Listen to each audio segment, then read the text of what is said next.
About 1/3 of Americans believe in intelligent design, according to a recent Gallup poll. That's the idea that humans evolved over time from lesser life forms, with the process guided by God. It's added a new dimension to the old debate about where humans come from, and raised serious concern in the scientific world about blending faith and science. Here to wade into the controversy with us are two guests. Stephen Meyer is the author of a new book called Darwin's Doubt: The Explosive Origin of Animal Life and the Case for Intelligent Design. He's the director of the Center for Science and Culture at the Discovery Institute in Seattle, the leading group behind intelligent design. Michael Ruse is the director of the History and Philosophy of Science program at Florida State University in Tallahassee. Welcome to both of you to Interfaith Voices. It's great to be with you, Maureen. Thank you. Now, first, Stephen, let's spell out the three most common approaches to the origin of human life. There's creationism, there's evolution, and there's intelligent design. Could you just briefly define each one? Start with creationism. You bet. Creationism is the idea that life is the product of the fiat creation of God as interpreted by those who read the book of Genesis in a very particular way, in particular to say that the earth is very young, very recent, and the days of creation are literal 24-hour periods. What you called evolution, I would want to redefine as neo-Darwinian evolution. That's the standard textbook theory of evolution, and it affirms that life is the product of a slow, gradual, natural process, in particular the process of natural selection acting on random mutations, and that process, being undirected and unguided, produces the appearance of design in living organisms without those organisms being actually designed. Instead, neo-Darwinism would affirm that appearance of design is an illusion.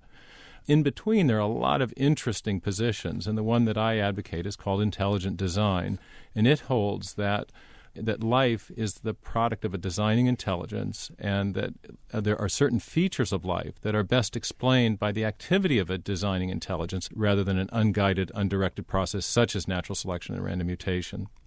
And Michael, is there anything in that basic description or set of definitions that you disagree with? Well, I think that Steve would probably agree with me that creationism and intelligent design probably overlap, at least in some people's minds, more than he suggested. I mean, I do see more overlap there, whereas I don't think you could be an intelligent designer and a Darwinian evolutionist at the same time. Yeah, right. Not a Darwinian evolutionist, but you could accept other forms of evolution. Oh, yes. I mean, right back from Darwin.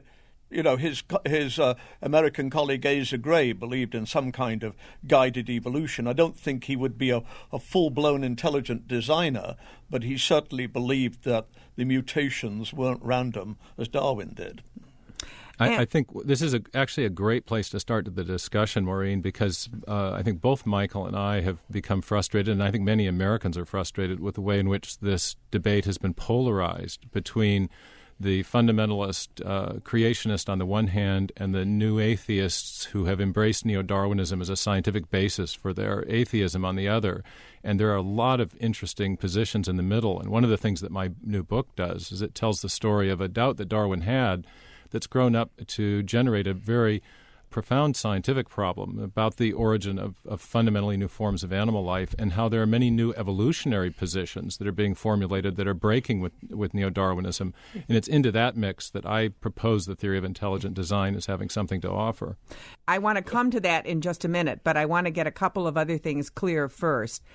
Stephen, you talk about intelligent design and presumably an intelligent designer. Is that God? And if so, is it the Christian God? Not necessarily. The theory of intelligent design, and one of the ways it's different from creationism, is very important. It's not based on scriptural texts or an interpretation of Scripture. It's based on the scientific evidence from biology and physics.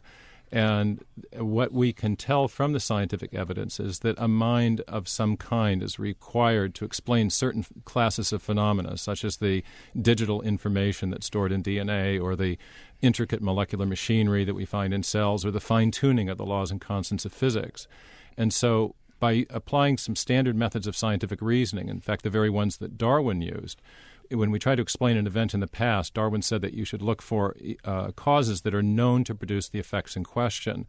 And what we know from experience is that when we find information-rich systems, for example, systems full of digital code, and we trace them back to their source, whether we're looking at a hieroglyphic inscription or a paragraph in a book or information embedded in a radio signal, we always find that those information-rich structures have an intelligent source. And so by using Darwin's principle of reasoning, we can discern that there was a mind of some kind. We can't tell from the evidence the full identity of the mind, but that becomes, in a sense, a second-order question that is ripe for philosophical deliberation, and people have different views on that. And, Michael, what would you add to that? Well, I think, Steve, you're being just a little bit coy here. I won't use the word disingenuous, but it does come to mind. I mean, do you honestly believe that this intelligent designer is natural? I mean, you talk about hieroglyphics or that sort of thing, which we presumably you do think are produced naturally. I mean, do you really think that we are here on Earth, the lab experiment of a grad student on Andromeda, running it to see how it all works? Michael, to answer your question, I definitely don't think that. But what we can tell is that a mind, from the science, from the biology, what we can tell is that a mind of some kind was required. I think when you look at the evidence from physics as well, that suggests that we have design built into the fabric of the universe itself. And I think if you conjoin the evidence from biology with the evidence from physics, I think you are looking at a strong case for a designing mind that is transcendent, beyond the natural realm. So, and let's get into the specific problem that you pose in your book, In Darwin's Doubt. And you say this is a problem that troubled even Darwin himself, and it's the so-called Cambrian Explosion.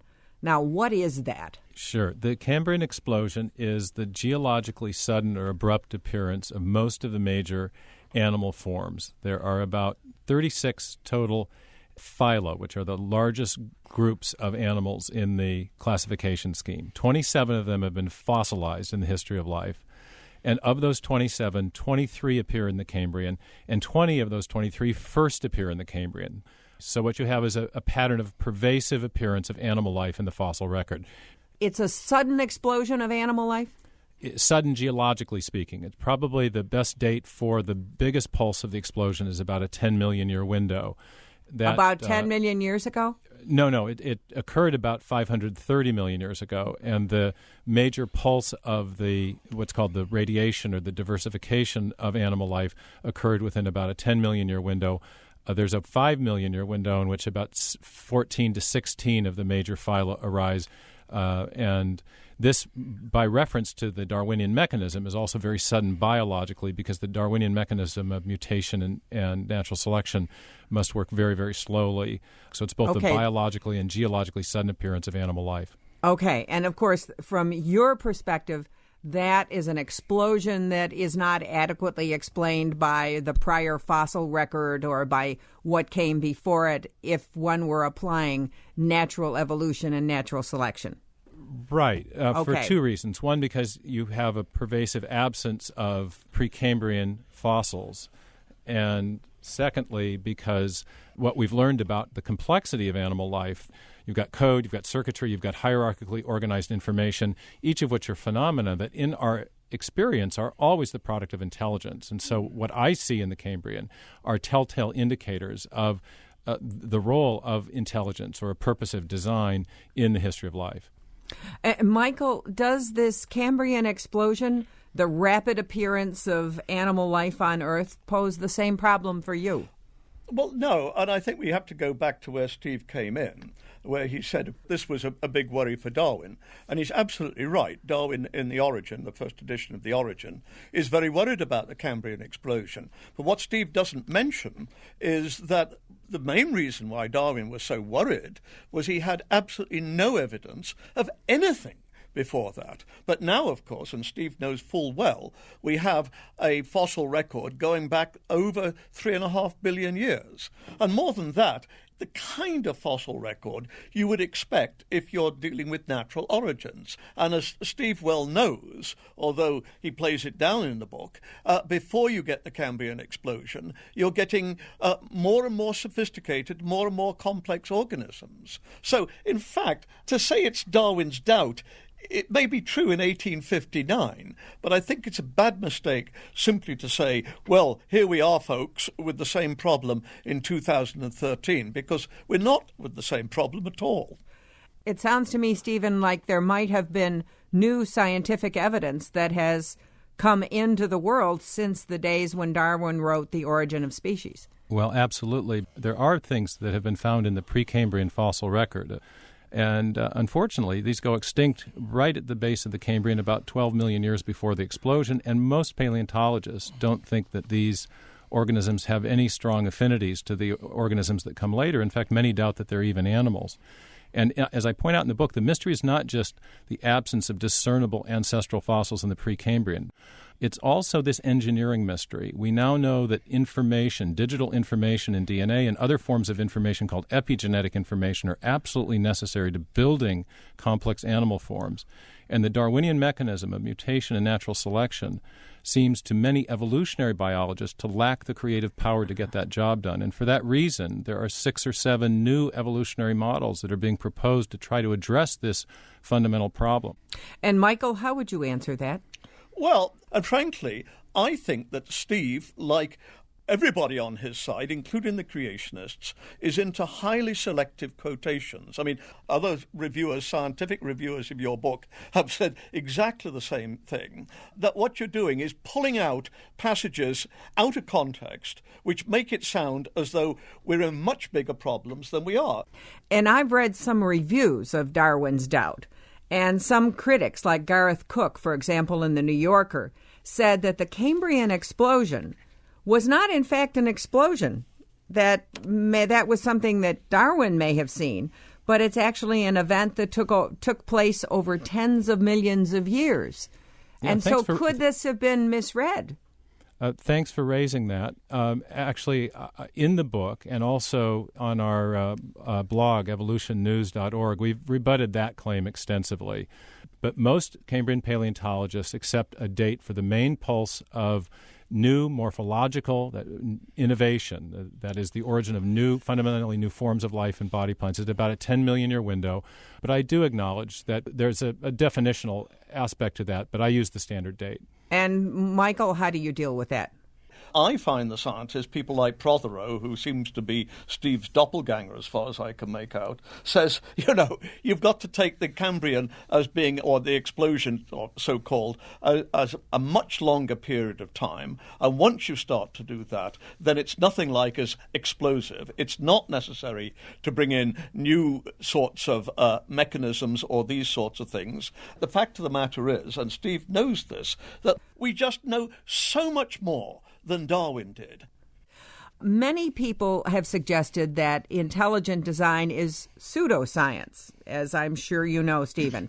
So what criteria does a theory need for it to be science? And does intelligent design make the cut? Yeah, that's a great question, because I think that is really the underlying issue that separates even Michael and me, who are operating in this broad middle ground.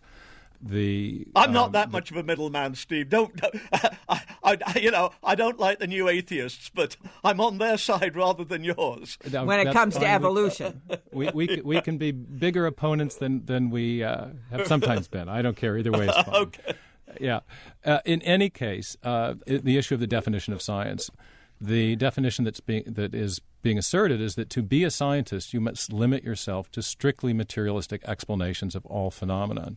The problem with that is that there are certain kinds of phenomena, in particular, the origin of information, digital, typographic, or alphabetic information that we know from experience are not well explained by reference to materialistic causes. If you walk into the British Museum and look at the Rosetta Stone, and you see all those wonderful inscriptions of the 3 different languages, no archaeologist would say, whoa, that's wonderful what wind and erosion did.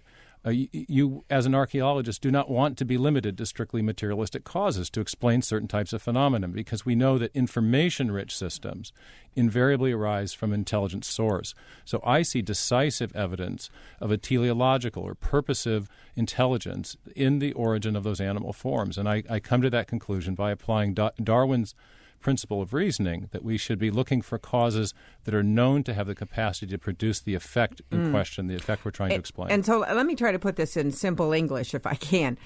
What you're saying is that when you look at the evidence, you're looking for something that will explain it adequately, and it seems because of the information that's there, which had not been apparent before, it would require an intelligence to have produced that information. Exactly. I used to ask my students, Maureen, a question. If you want to give your computer a new function, what do you have to give it? And they would right away, it's code or instructions.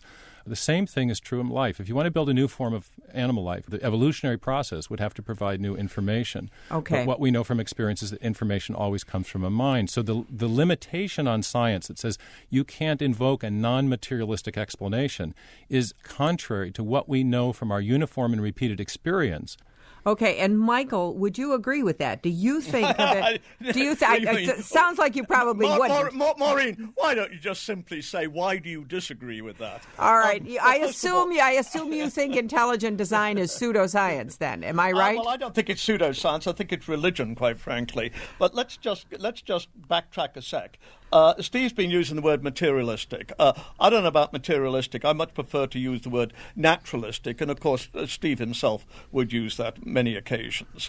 Now, the thing about science is there's no a priori necessity for being natural and not introducing supernatural causes. Newton, as we well know, did. However, what scientists have found through the years since the scientific revolution, we find that we don't need to make those sorts of assumptions. And I'm saying that when we come to evolutionary biology, we're still at that point. The problem with what Steve does, he picks out this one issue of the Cambrian explosion and says, let's talk about that. But of course, no evolutionary biologist is starting with the Cambrian explosion. They're starting with the overall picture, where we know lots of cases where things look quite remarkable. I mean, how did anything start to fly? How did whales come? But of course, thanks to the fossil record and other things like that, we now know a great deal more about that. And so we're coming in with that background. Then we come to a puzzle like the Cambrian explosion. We don't say, oh,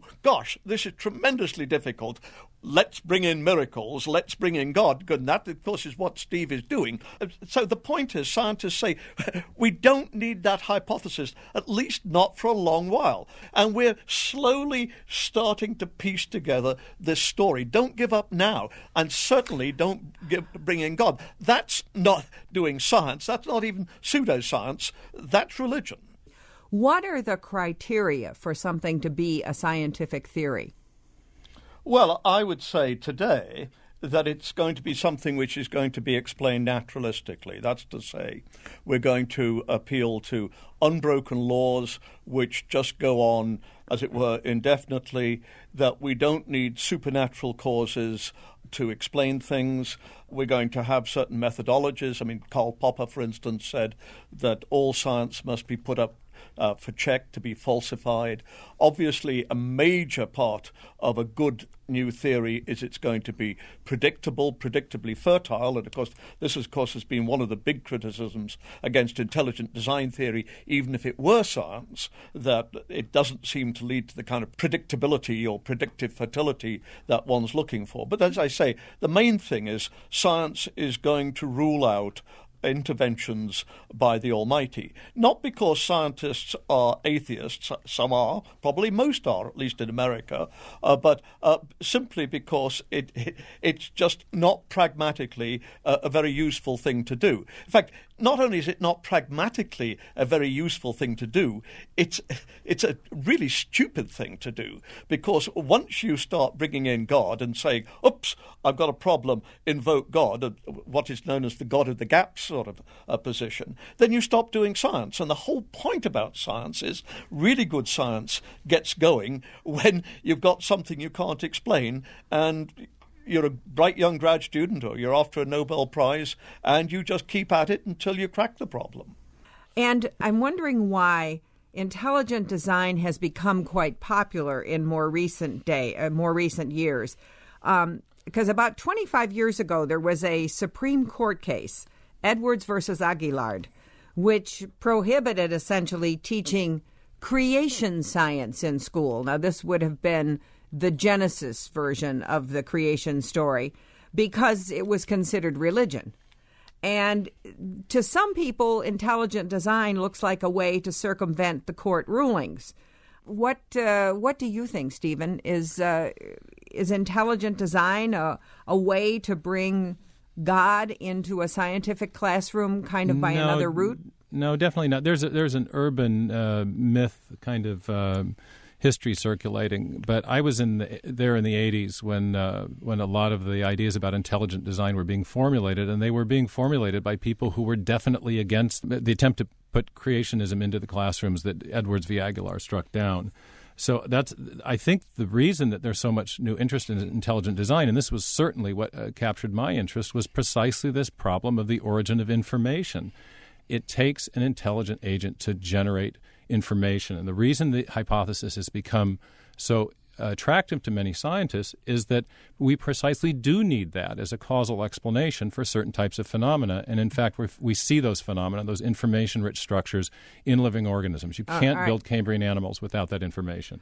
And Michael, he's articulating something that a lot of advocates of intelligent design say, namely that evolutionists are often unwilling to entertain the possibility of an intelligent designer, the possibility of God, if you will. So what do you say to that contention?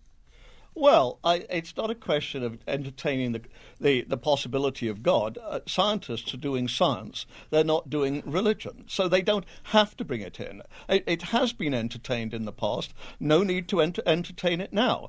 Get on with doing the science. I mean, Steve, again, is being disingenuous because he knows full well that in 2005 in Dover, Pennsylvania, the judge ruled once again that intelligent design is evangelical Christianity dressed up to look like science to get around the First Amendment separation of church and state. Michael, you and I are philosophers of science, and we don't look to federal judges to define science. That's a question way above their grade. So I think you're hurting my feelings with that disingenuous charge. I mean, you and I are, I think as professionals in this field, we know that we don't look to judges to settle those issues, and we were opposed to what the Dover School Board was doing. The question is, what does the evidence say, not what do federal judges say about the definition of science? But federal judges do make rulings about what you can teach in public schools and what you can't.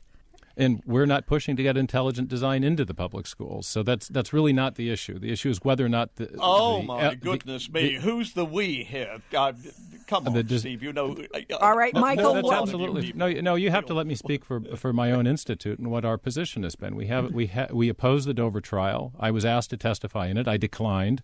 And I've been writing books about intelligent design, not doing advocacy to get it into the public schools. Michael, this is a question directed at you. Some people would say that intelligent design is not only not science, it might be dangerous because it muddies the water between what religion and science are. I'm not sure that I worry about that so much. I do worry, I think that there's not just a religious, but I think there's also a social agenda which is being pushed by evangelicals who are pushing intelligent design. And that's certainly so. If you look at their writings, that they're certainly pushing an overall, as I say, conservative agenda with which I don't agree. So I don't look upon this debate about intelligent design theory as just epistemological or just philosophical or just scientific. I see it as in a broader sense as being cultural and social, and that's a major reason why I oppose it. I mean, I don't find it tremendously intellectually exciting to talk about intelligent design theory, but I do because I think it's a morally important thing to do. It sounds a bit preachy, but there you are. Stephen? I think you have to assess the truth of a theory by reference to the evidence marshaled in support of it. And people can take ideas. They've certainly taken Darwinism in lots of different directions. One of the negative reviews of my book was in a right-wing magazine, the National Review, and so I don't think this is associated or needs to be associated with any conservative or political agenda. This is simply, it's an ancient question. It goes all the way back to the Greeks. Is matter eternal, self-existent, self-creating, and self-organizing?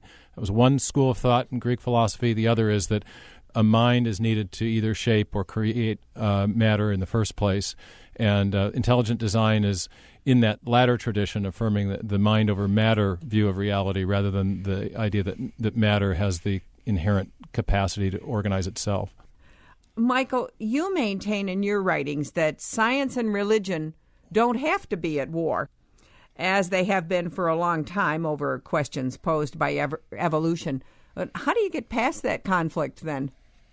Well, as I say, I think that there are certain basic claims in religion which are simply not touched by science.